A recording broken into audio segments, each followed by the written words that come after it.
How's everybody doing today? Nice to see so many of you here with us. There are a few seats still down here, not a whole bunch, but if you're still standing in the back and want a seat, there are a few down here in the front. I'm sure this group down here will kind of point them out to you as you come down. This is an opportunity each year for us as an institution to host the POW MIA Convocation.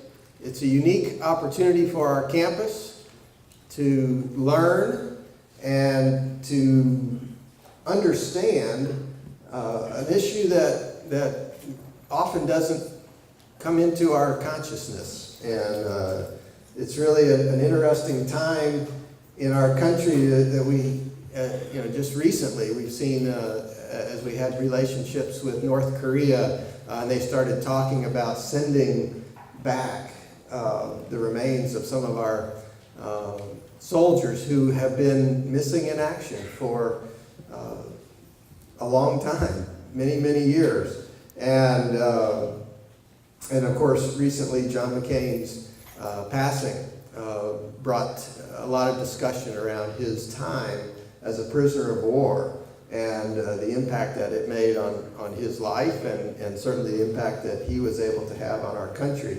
And so these issues, while we don't maybe talk about them every day, are issues that are a part of our country, and it's certainly a great opportunity for us today to have these discussions. So I appreciate that you all are here, and I know that you're going to hear some very interesting comments about these issues, and particularly how our local community has been involved in these issues. So for those of you who are here for Windows to the World credit, after the convocation, you will have the opportunity to get your credit. So if that's why you're here, but when you leave, make sure you stop by. David, do you know who's going to be doing that? One of our storm spotters right back there will be scanning, right? The ID to make sure you get your credit. So, all right, well, let me introduce our speaker today. Mr. David Keller is here with us. David founded the Camp Douglas Restoration Foundation, a nonprofit organization dedicated to the development, delivery, and preservation of educational and historic information regarding the upper Midwest, especially Illinois and Chicago during the Civil War. He's retired from an executive banking career in 2002, and Mr. Keller currently serves as the foundation's managing director. He has been awarded prisoner of war research grants in both 2017 and 2018 by the Friends of Andersonville. Mr. Keller's research has focused on factors affecting conditions at Union and Confederate prisoner of war camps during the Civil War. He has researched and written 2 books: The Story of Camp Douglas, Chicago's Forgotten Civil War Prison, and the Robert Anderson Bagby Civil War Diary. And he just gave me an autographed copy of The Story of Camp Douglas, so it's my pleasure to welcome David Keller to our campus. Thank you very much. Thank you very much. And I'm in awe with the size of the audience. It's wonderful to see you all. I hope you're all awake. I'm going to talk a little bit about this rather complicated topic, it looks like, of comparison and analysis. And hopefully we'll have plenty of time afterward for questions, because questions and learning more about history is the only way we can clarify it. And certainly history has, of the Civil War, while it's been often written about, many times isn't really very clear. You had on the one hand the historians from the North who wrote their history, and the historians from the South who wrote their history, and oftentimes they don't converge, they rather diverge. As it was mentioned, I was fortunate enough to receive 2 grants from the Andersonville National POW research program to look at study both the Union and Confederate prison camps, looking at 5 factors. Now, often if you read much about the Civil War, you're going to hear conditions talked about, not factors, but more conditions. Conditions such as poor sanitation, inadequate food and clothing, limited medical care, severe climate, particularly in the North, and poor health among the arriving prisoners. To me, these are conditions. What I wanted to do is look at some factors that may have caused those conditions to exist. I really got them when I was doing research about Camp Douglas, and Camp Douglas was one of the largest, longest operating prison camps in the North, and was not a very nice place. Often categorized as your neighbor's Andersonville of the North. But I found there were some factors that affected the way things operated that, had they been considered, could have significantly changed the way conditions were in all Civil War prisons. Here they are. 1, the lack of a strategic plan for prison development, really before and immediately after the beginning of the Civil War. The second is inadequate plans for long-term incarceration of prisoners of war.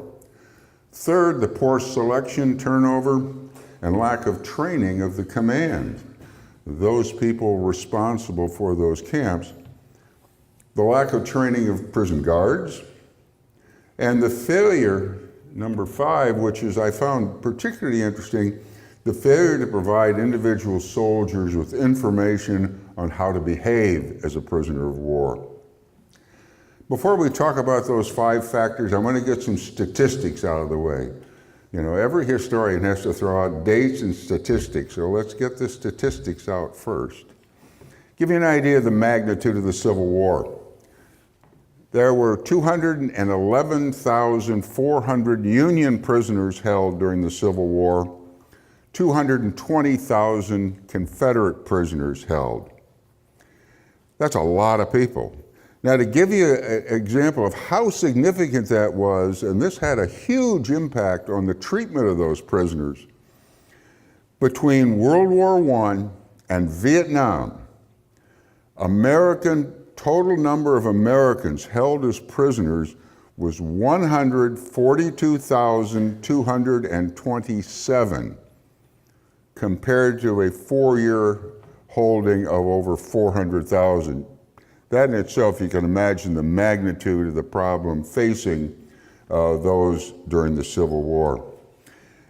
About 15.5% of Union soldiers died in captivity, and about 12%, a little over 12% of the Confederate soldiers died. But let's look at each of these factors and talk about them, particularly as they relate to the Confederates and the Union. Lack of a strategic plan. Why didn't anybody plan for the prisoners that were going to be held when there was going to be a war? Well, first of all, there was no history of holding prisoners. The American Civil War was the first time prisoners were actually held. Prior to that time, well, there were some, but prior to that time, most of the prisoners were either killed, they were put into a minimum prison and then released under what they called parole and exchange. Rather than have an army with all of these captives, they would say, okay, you sign this piece of paper and agree not to fight until we exchange you with another prisoner from our side, we'll let you go.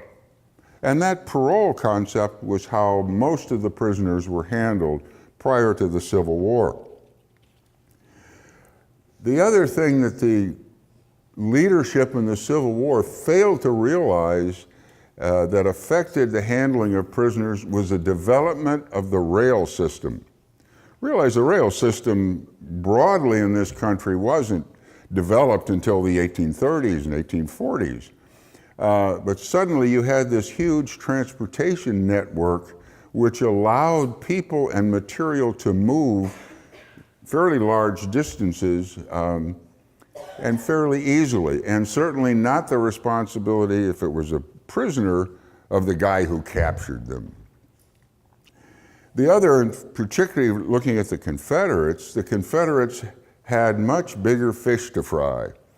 They were organizing an army from scratch. If you think about it, they didn't have an army. They had nothing in writing. They had no organization. They had to do that from scratch. Now, many of the generals had experience in the U.S. Army, but they still had to create this mass. Unfortunately, prisoners of war were not a priority. But let's look at how the sides handled it differently. The Union, two individuals in the Union were responsible for the prisons. One was Major General Montgomery Meigs. General Meigs, shown here on the left, was the United States Quartermaster General, all of the material and supplies. The gentleman on the right was William Hoffman, a lieutenant colonel who was the commissary of prisoners. He was in charge of all the prisons and prisoners. General Meigs made a statement, oddly enough, in June of 1861 to the leadership of the Union Army and saying, we need to account for a large number of prisoners we're going to have to handle. Very insightful at that time. He was then given overall responsibility for prisoners and prisons.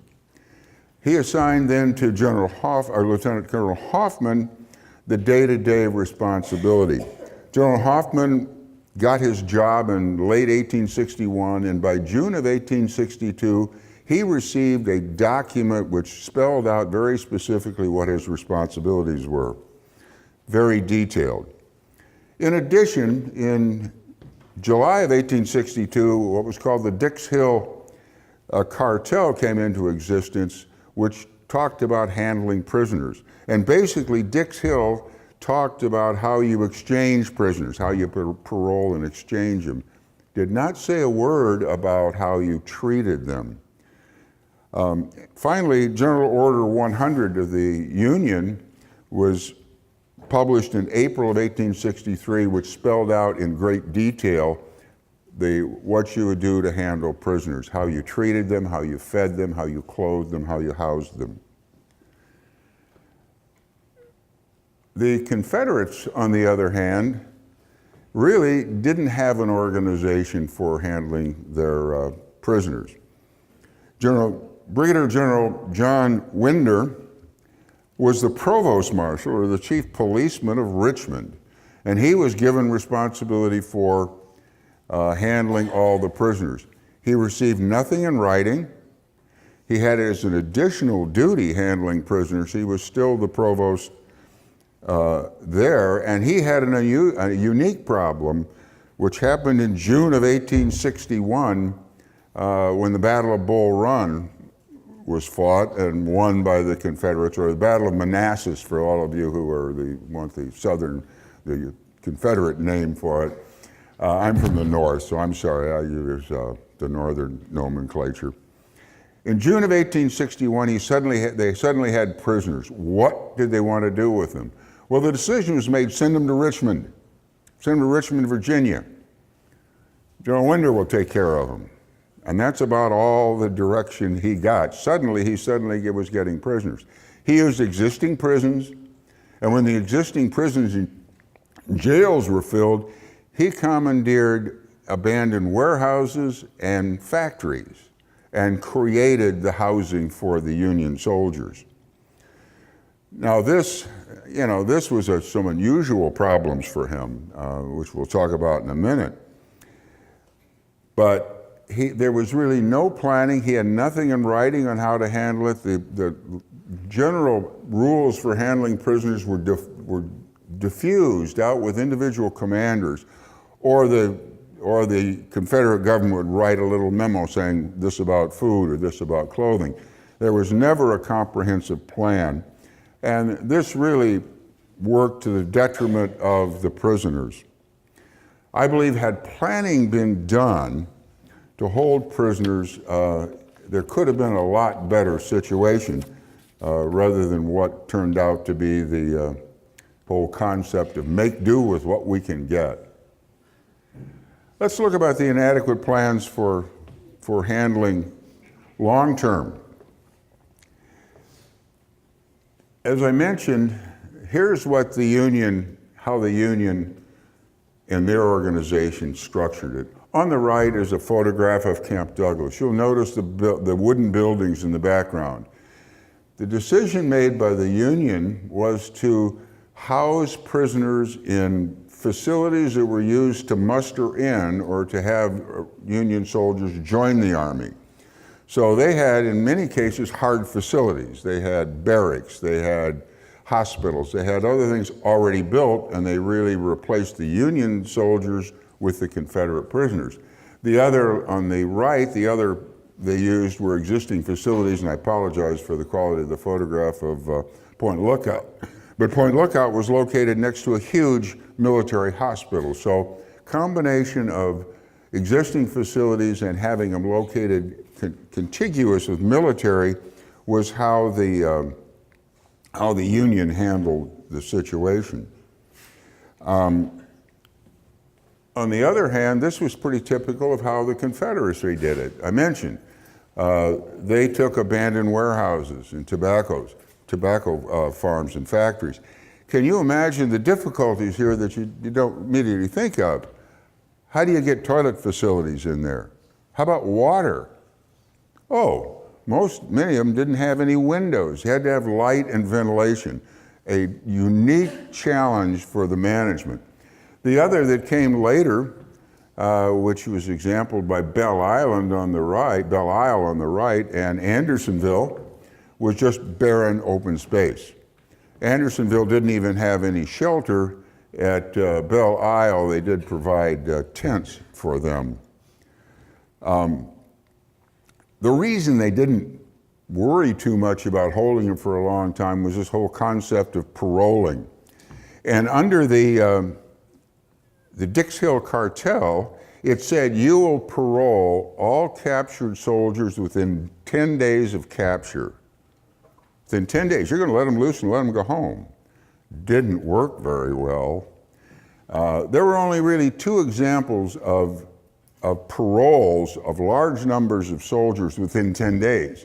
One was at Harper's Ferry in Virginia when Stonewall Jackson paroled the Union soldiers of about 12,000 Union soldiers in September of 1862 at Harper's Ferry just before the Battle of Antietam. At Vicksburg on the Mississippi River, General Grant in July of 1863 paroled about 30,000 soldiers. They signed a piece of paper and off they went. But those took time. The case with Stonewall Jackson, the troops that were handling the paroles almost didn't get to Antietam. Had they not got there, it's very likely that Lee would have really been annihilated there, but they sort of saved his bacon at the end. But it took a lot of time to do that paroling. The commanders suddenly realized, wait a minute, we've got these railroads and we've got these rivers. Why are we paroling these people? Get them out of here. Get them to be somebody else's problem. So those railroads and rail system impacted suddenly your holding. Then in the summer of 1863, President Lincoln suspended the whole idea of exchanging prisoners. There's been a lot of talk of why he did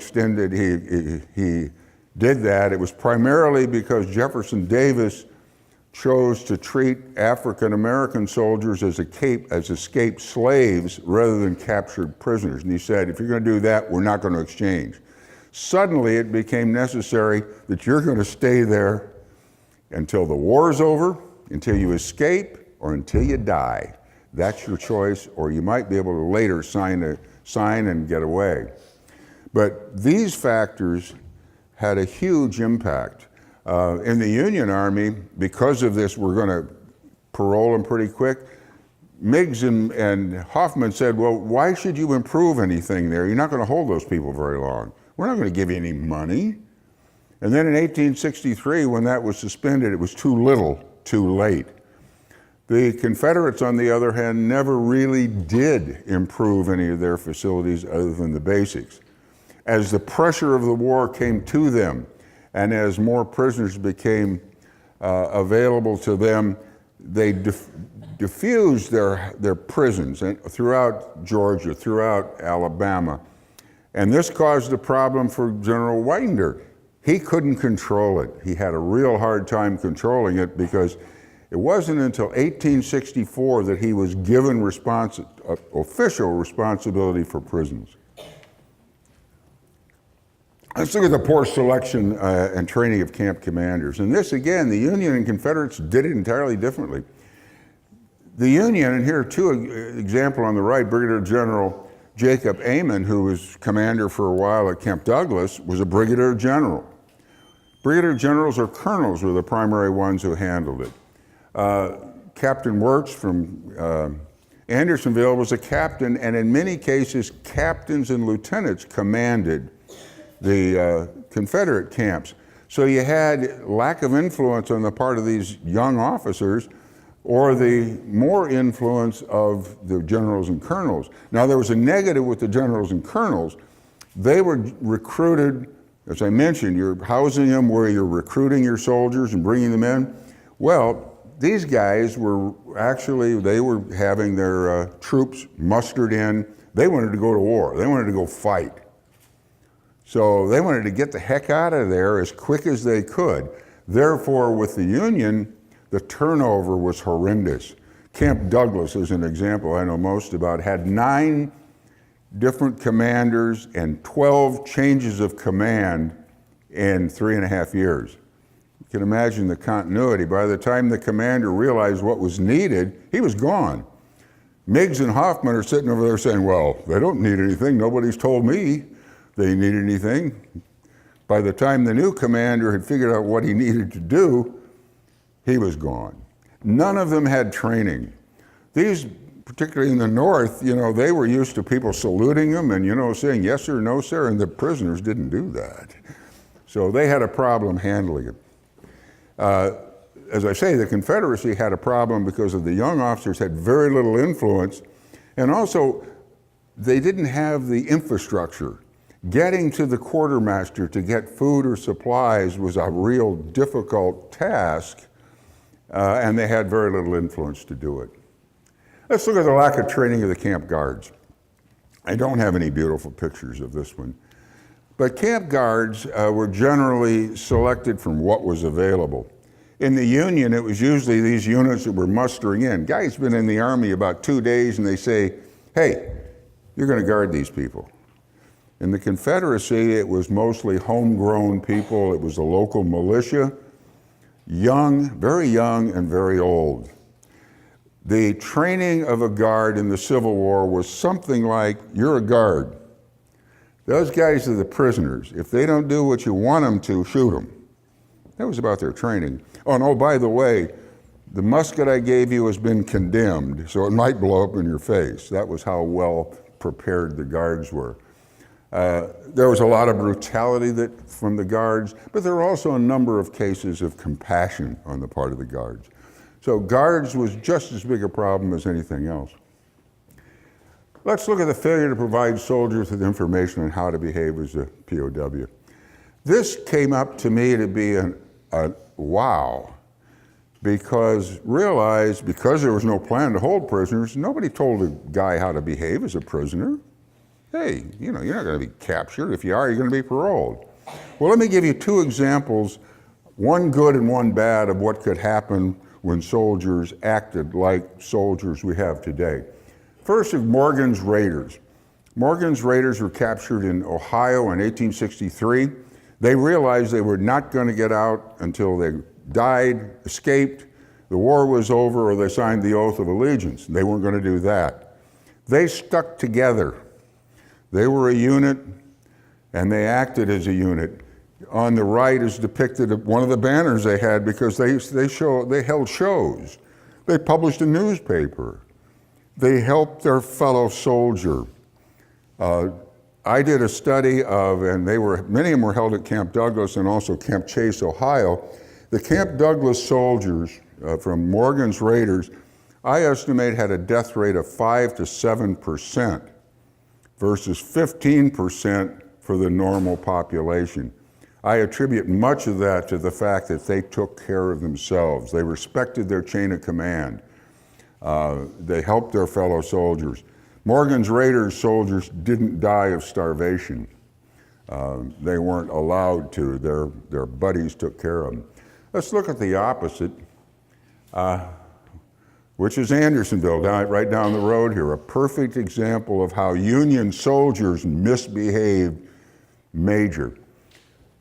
They had a group of raiders, and they were murderers, thieves, and cutthroats who preyed on their own soldiers. They would rob them, they would beat them, they'd kill them. Those raiders, in fact, 6 of them, were executed by the Union. The Union finally stopped about 50 of them. Captain Wirtz gave them permission to try them, and then after the trial, executed them. It was all done by the Union soldiers with the support of the Confederate leadership. The other thing about Andersonville, you notice, and I mentioned in the Union, there were already buildings built. If you look at the hodgepodge of building, the layout at Andersonville, there was no control over where they put their shebangs, as they called them. Therefore, it was virtually impossible for the group to get together in any size to support each other.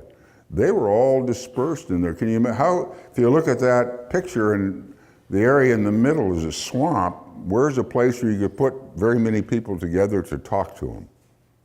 Just wasn't available. And there's 2 examples, a positive example and a negative example, one of the Confederates and one of the Union. What I found was all of these factors affected both the Union and the Confederacy. The last one I found most interesting because fast forward to 1955, and President Eisenhower published the Code of Conduct, which was what prisoners are expected to behave in the United States. Everything that Morgan's Raiders did was in there. They wouldn't sign anything. They supported their soldiers. They wanted to escape. They wouldn't cooperate. And everything that the Union did at Andersonville would have been absolutely verboten under the 1955, the first time they really published what we should do with our prisoners. Again, the study I did, I really thank the National Park Service for it. I believe, is it available if they want it from y'all? Okay, if you really want a copy of really exciting stuff, trust me, nobody's rushing out to get a copy. But it is available. It's also available on our website, Camp Douglas Restoration Foundation, campdouglas.org. I'm honored to have had a chance to talk to you. I'd be more than happy to answer questions that you might have. If I don't know the answer, I'll make it up. Or I have some real experts over here. Anybody have any questions? Yes, sir. For those soldiers, the prisoners of war that did sign the forms, what was the stigma that they faced when they did go back to their side? Was there any stigma, or was it just they signed it and they got back? When they signed the parole, is that what you're talking about? Yeah, the parole, both armies did it differently. The Confederate, when you signed a parole, you were supposed to go somewhere until somebody notified you and said you can come back in. Under the Confederacy, they pretty well let their soldiers go. They didn't organize them. The Union made their soldiers stay together, and actually Camp Douglas had a whole bunch of them for a while. And then you were expected to stay there until you were notified that you'd been exchanged and you'd join your unit. General Grant, as part of, in the war, complained that Confederate soldiers were coming back in early. They would go right back to fighting. I've never been able to find any absolute documentation of that here's, Prisoner Jones, who we caught this time. But that was the way it was supposed to work. Other questions? Yes, sir. Oh, yes, ma'am. Touching kind of tangent on that topic, there were also soldiers that basically signed up for the other side, right? And there might have been stigma associated with that. Yeah, there was, you could sign the oath of allegiance, particularly in the Union Army. You could sign the oath of allegiance and you could do one of really three things. If you lived in a border town, a border country like Tennessee, Arkansas, you could go home. Just sign and go home. You could join the Union Army. Many of the Confederates that did that actually joined the Navy because there was less chance of being caught with your buddies. You could go fight the Indians with the Union Army, or you could stay in the camp in a special category. You could be a clerk, you could be a medical person, and you would be treated differently. So there were those that parole. At the end of the war, you had one or two choices, particularly if you were in the North. You had one or two choices. You signed the oath of allegiance and you got rations for 3 days and a ticket home, wherever your home was. If you refused to sign it, they kicked you out and said, get home on your own. So get out of our prison camp and go home. That was the way it was handled. Any other questions or comments? Okay, we'll be here for a little while. If anybody has anything they want to ask me privately, we'll be here again. I want to thank you very much.